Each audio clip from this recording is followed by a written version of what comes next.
Luke Royce here with you for your closing market comments on Monday, June 1st.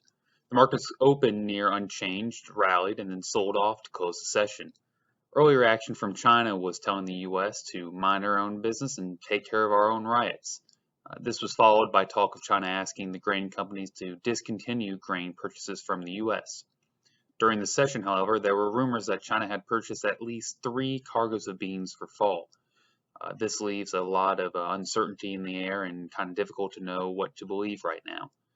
The high temperatures and dry weather in the western corn belt lent some support to the grains, while the fund positions were reported short 312,500 contracts of corn, 14,100 contracts of beans, and 43,300 contracts of wheat.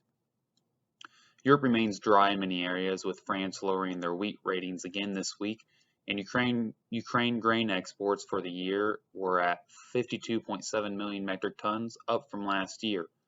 OPEC is trying to schedule a meeting for this week to discuss oil cuts, with most wanting to extend them, but Russia wanting to end them. This caused crude to trade lower most of the day before a late rally to close up 11 cents. Corn shipments last week were 44.411 million bushels, up slightly from the previous week and well above last year. Soybean exports were 14.565 million bushels, up from last week and down from last year. And wheat shipments were up 18.348 million barrels, up from last week and down from last year. I would expect to see old wheat sales canceled and new crop sales to take their place later this week.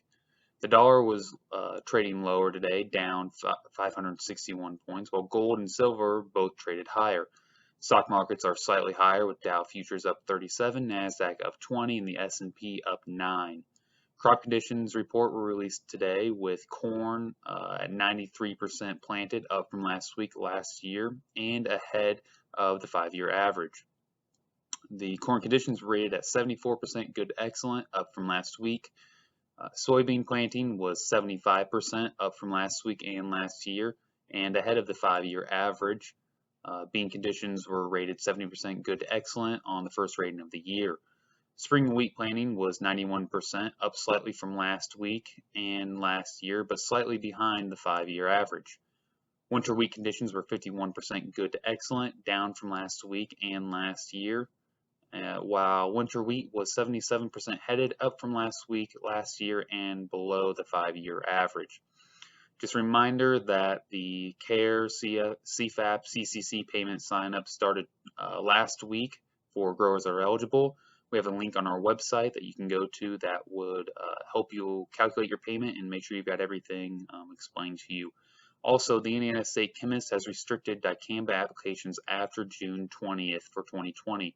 All dicamba herbicide applications must be completed on or before June 20th, or they cannot be made. Please be sure to get all your orders in as soon as possible. Thank you. Have a great day.